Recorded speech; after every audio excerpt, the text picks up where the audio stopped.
Let's recreate this red sari bridal look. So, hi guys, I'm Monica Bhatti, a luxury bridal makeup artist based in Delhi NCR. The very first step of makeup is face cleaning. तो उसके लिए मैंने यहाँ पे use किए हैं wait wipes and face को अच्छे से क्लीन किया है। And the next step is to apply the toner so that कि फेस का पीएच लेवल बैलेंस हो पाए एंड हमारे फेस का नेचुरल जो पीएच था वो अच्छे से मेंटेन हो सके। देन उसके बाद हम लोग अच्छे से मॉइस्चराइज़र अप्लाई करेंगे। यहाँ पे जो मेरी मॉडल की स्किन थी वो नॉर्मल टू ड्राई की तरफ थी, तो इसी वजह से मैंने बहुत अच्छे से मॉइस्चराइज़र अप्लाई किया है। एंड देन उसके बाद we will start with colour correction. And for colour correction मैंने यहाँ पे एलए गर्ल का ऑरेंज करेक्टर यूज़ किया है। गाइज ये बहुत ज़्यादा पिगमेंटेड है, तो आपको बहुत ही कम अमाउंट यूज़ करना है। Around the mouth and under eyes में मैंने अच्छे से अप्लाई किया है। समटाइम्स आप अवॉइड कर सकते हो करेक्टर को जब आपको लगे कि नीड नहीं है, बट मुझे यहाँ पे फुल ग्लैम बेस बनाना था, इसी वजह से मैंने अच्छे से अप्लाई किया है। देन उसके बाद मैंने लॉरियल की कंसीलर से अंडर आइज को न्यूट्रलाइज किया है। एंड अराउंड द माउथ मैं यहाँ पे यूज़ करूँगी FS26 जो कि हमारे क्रैलॉन के शेड थे। मैंने फेस के अराउंड में क्रैलॉन इसीलिए यूज़ की क्योंकि मुझे लग रहा था कि यहाँ पे जो हमारा अराउंड द माउथ वाला एरिया है वो हल्का सा ड्राई साइड में था अकॉर्डिंग टू फुल फेस। ठीक है, तो उसको हमें मेंटेन करने के लिए मैंने यहाँ पे फिर अच्छे से क्रैलॉन का कंसीलर यूज़ किए, कंसीलर पैलेट यूज़ किया है। अगर मैं यहाँ पे आपका लॉरियल वाले कंसीलर यूज़ करती तो उससे मेकअप ड्राई हो सकता था, अराउंड द माउथ से पैची हो सकता था। That's why I have used Krylon की पैलेट एंड उससे बहुत ही अमेजिंग मेरा बेस निकल कर आया। आप लास्ट में जब क्लिप्स देखोगे तो आप देखोगे कितना शाइनी हमारा बेस बना है।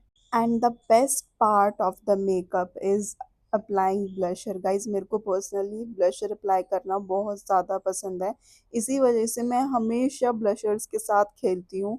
मैंने यहाँ पे भी आपके ओटो के ब्लशर्स लिए हैं एंड उसमें दो शेड मिक्स किए हैं। One was peachish kind of shade and second one is pinkish. मैंने इन दोनों शेड्स को अच्छे से मिक्स किया है एंड देन चीक्स पर, नोज़ पर एंड चिन पर बहुत अच्छे से अप्लाई किया है। गाइस मैं बता रही हूँ मुझे लिटरली ब्लशर्स बहुत ज़्यादा पसंद है, तो इसी वजह से मैं अच्छे से फेस पर अप्लाई करती हूँ जहाँ जहाँ पे मुझे लगता है कि नीड है। ठीक है, देन उसको अच्छे से अप्लाई किया है एंड देन फिर ब्रश के साथ में मैं ब्लेंड कर रही हूँ। And one more thing guys, जब भी आप ब्रश के साथ अपना बेस बनाते हो तो वो बहुत ज़्यादा सीमलेस एंड बहुत ज़्यादा अच्छा बेस बनता है। मैंने यहाँ पे अच्छे से ब्लशर्स को ब्रश के साथ ब्लेंड किया है एंड देन फिर फेस को एक फ्लॉलेस बेस देने के लिए मैंने यहाँ पे ब्लेंडर्स यूज़ किए हैं। And one more thing, look at this. हम लोगों की कारीगरी गाइज बहुत ज़्यादा अमेजिंग लग रही थी। मैंने थोड़ा डिफरेंट लुक क्रिएट किया था, तो इसी वजह से मैंने यहाँ पे अच्छे से हैंड्स पर ये अप्लाई किया एंड स्टोन्स अप्लाई किए थे। And the next part is applying concealers. आपको हाइलाइटिंग के लिए कंसीलर्स अप्लाई करने होते हैं जो कि अप्लाई करते हो अंडर आइज में, फॉरहेड पे, नोज पे एंड अराउंड द माउथ। जो भी आपका एरिया फेस पे सबसे पहले हाईलाइट होता है आप उस एरिया पे अप्लाई करते हो, सो दैट आपका जो बेस है वो बिल्कुल भी फ्लैट ना लगे। गाइस समटाइम्स आपने देखा होगा कि आपका जो फेस है मेकअप अप्लाई करने के बाद बहुत ज़्यादा फ्लैट लगता है। वो इसीलिए लगता है क्योंकि आपने वहाँ पे अच्छे से कंटोरिंग नहीं की होती, ब्लशर्स अच्छे से अप्लाई नहीं किए होते, हाइलाइटेड पॉइंट्स को हाईलाइट नहीं किया होता अच्छे से। दैट्स वाई आपका जो बेस है या फिर आपका जो फेस है वो फ्लैट लगता है। तो इसीलिए आपको जहाँ पे भी नीड है हाइलाइटिंग की या फिर ब्लशर की, कंटोरिंग की, वो अच्छे से अप्लाई करना है। क्योंकि ऐसा होता है कि जो आपके नेचुरल फीचर्स होते हैं वो तो जब फाउंडेशन अप्लाई करते हो उससे एकदम दब जाते हैं ना, तो आपको उनको हाईलाइट तो करना है। आपको वो नेचुरल जो फीचर्स हैं उनको इन्हांस करना है, इसी को तो हम मेकअप बोलते हैं। तो इसके बाद फिर वही आपको सेम चीज़ें करनी है, आपके अंडर आइज को हाईलाइट करना है, ब्लशर्स अप्लाई करने हैं, जहाँ पे कंटोरिंग की नीड आपको कंटोरिंग करनी है। ठीक है, sometimes as a beginner makeup artist हम लोग बहुत ज़्यादा फेस करते हैं, मैंने भी अपने इनिशियल डेज में बहुत ज़्यादा फेस किया था ये चीज़, कि हमारा makeup around the mouth and under eyes से ग्रे हो जाता है। लाइक वो थोड़ा ग्रे होना शो हो जाता है एंड ऑक्सीडाइज हो जाता है। तो ऐसे में मुझे लगता है कि हम दो मिस्टेक्स करते हैं। या तो हम अपने करेक्टर को ज़्यादा क्या नाम है, ब्लेंड कर देते हैं ब्रश से या ब्लेंडर से, तो ब्रश या ब्लेंडर फिर उस प्रोडक्ट को एब्सॉर्ब कर लेते हैं। अगर आप उसे ओवर ब्लेंड करोगे तो सिंपल सी चीज़ है कि ब्रश वो पूरा प्रोडक्ट एब्सॉर्ब कर लेगा अपने अंदर, है ना। एंड सेकंड चीज़ कि अगर हमारा यही अच्छे से अप्लाई नहीं हुआ, लाइक आपने करेक्शन और न्यूट्रलाइजिंग अच्छे से नहीं की, ऐसा इम्पोर्टेंट नहीं है कि आपको करेक्शन करनी ही है। विदाउट करेक्शन भी आप two tone dark concealer use करके बहुत अच्छा बेस बना सकते हो, ठीक है। बट मैंने यहाँ पे ऑरेंज करेक्टर इसीलिए यूज किया था बिकॉज ब्राइड का मेकअप है एंड इसका बहुत लॉन्ग स्टे चाहिए होता है, लाइक 15 to 16 आवर्स। बहुत सिंपल है, हमारे नॉर्थ इंडियन कल्चर में इतना तो ब्राइड को स्टे करना ही होता है अपने मेकअप के साथ। तो इसी वजह से अगर आप जितना अच्छे से बेस बनाओगे तो वो आपके कम चांसेस होंगे कि वो ग्रे हो एंड में, ठीक है। तो वही चांसेस रहते हैं कि आपका मेकअप ग्रे ना हो। एंड आप वहीं पे क्या करते हो कि करेक्शन को ओवर ब्लेंड कर देते हो, करेक्टर को ओवर ब्लेंड कर देते हो एंड न्यूट्रलाइजर को ओवर ब्लेंड कर देते हो, तो उससे क्या होता है कि मेकअप ग्रे होगा ही। एंड फिर सेकंड मिस्टेक ये होती है कि आप बहुत ज़्यादा लाइट फाउंडेशन यूज़ कर लेते हो। नॉर्मल है कि अगर आप टू टोन लाइटर आप फाउंडेशन यूज करोगे तो दैट्स प्रिटी नॉर्मल, बिकॉज हम लोग करेक्शन इतने अच्छे से करते हैं, न्यूट्रलाइजिंग इतने अच्छे से करते हैं कि इतना बेस बियर कर लेता है। एंड वो करेगा भी बिकॉज क्योंकि समटाइम्स जब फेस पूरा मेकअप एब्जॉर्ब करता है तो वो हल्का सा ऑक्सीडाइज होता है and that's normal.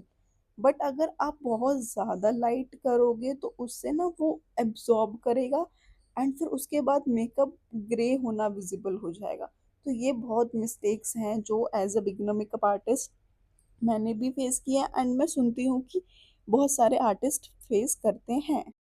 And face को अच्छे से रीशेप करने के बाद अब हम आगे बढ़ेंगे एंड अब हमें करना है powder lock.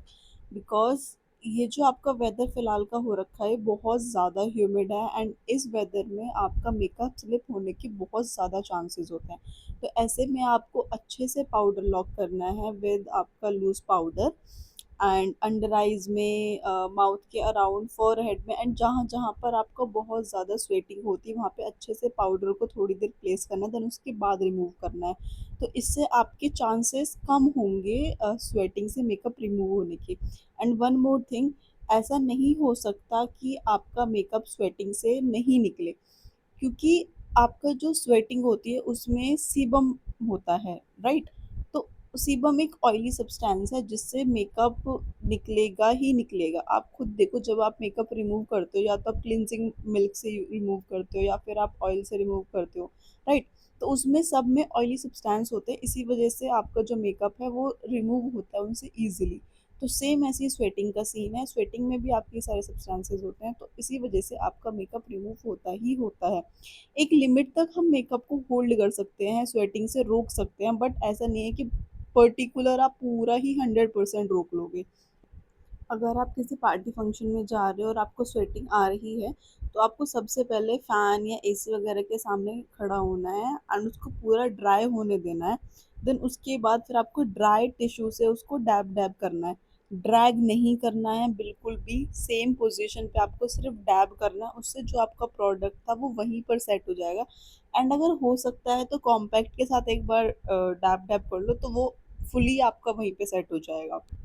After powder locking हम फिर पाउडर ब्लशर और पाउडर कंटूर अच्छे से करेंगे, क्योंकि अगर हम पाउडर ब्लशर नहीं करेंगे तो उसका इंटेंसिटी नहीं दिखेगी फेस के ऊपर, वो शाइन नहीं आएगी।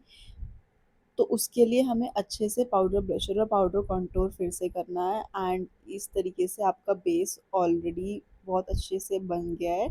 एंड आप फिक्सर यूज़ कर सकते हो इसे सेट करने के लिए एंड आफ्टर फिक्सर आप हाइलाइटर यूज़ करो। जब भी आप फिक्सर के बाद में हाइलाइटर यूज़ करोगे तो वो बहुत अच्छी शाइन देता है आपके मेकअप में। एंड ये पूरे बेस का ट्यूटोरियल था। एंड अगर आप भी इस टाइप का मेकअप सीखना चाहते हो तो आप मेरे यूट्यूब चैनल पर जा कर के मेरे कॉन्टैक्ट नंबर पे मेरे को कॉन्टैक्ट कर सकते हो। एंड ये बहुत अमेजिंग फिलहाल ऑफर्स निकले हुए हैं मेकअप में। एंड ये एक छोटी सी क्लिप थी जो मैंने लिपस्टिक की डाली। वैसे मैंने आई मेकअप और लिपस्टिक शूट नहीं किया है, बट इफ़ यू वांट कि मैं आगे आने वाले इसमें शूट्स करूँ आई मेकअप और लिपस्टिक का भी, तो आप मुझे कमेंट सेक्शन में बिल्कुल कमेंट करके बताइएगा। एंड ये मेरा प्रॉपर फुल लुक है इस मेकअप का। गाइस बहुत इजी होता है मेकअप करना, बस थोड़ी सी प्रैक्टिस और थोड़ी सी डेडिकेशन की बात है। तो thank you so much for watching. Like comment share and subscribe. मिलते हैं नेक्स्ट वीडियो में।